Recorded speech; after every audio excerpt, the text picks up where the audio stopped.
नमस्ते सम्पूर्णमा म अधिवक्ता हिरा श्रेष्ठ आज पनि हजुर समक्ष छोटो कानुनी जानकारी लिएर उपस्थित भएको छु। आज चाहिँ जानकारी दिने क्रममा चाहिँ कुनै पनि एक व्यक्तिले अर्को व्यक्तिसँग कुनै पनि कारोबार गर्दाको बखत चाहिँ रित पुर्याई लिखत गर्नुभएको छैन, तर बैंकिङ कारोबार मार्फत चाहिँ कारोबार गर्नुभएको छ भने चाहिँ उक्त कारोबारको आधारबाट हजुरहरूले रकम भराउन सक्नुहुन्छ भन्ने विषयलाई लिएर प्रस्तावना गइरहेको हो। यदि कुनै पनि व्यक्तिले अर्को व्यक्तिसँग यसरी कारोबार गर्नुभएको छ र उक्त कारोबार गर्दाका बखतमा चाहिँ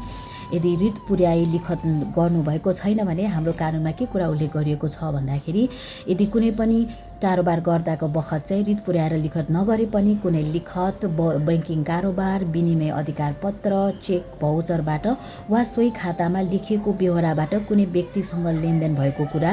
देखिन आएमा अदालतको सो आधारमा नालिस गर्ने र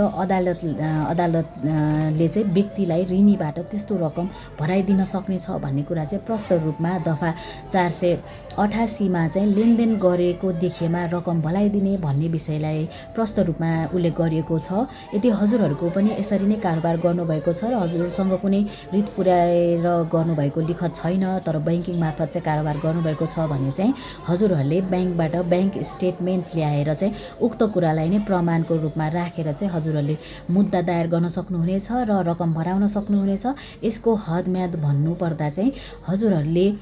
मुद्दा गर्नुपर्ने या कारोबार गरेको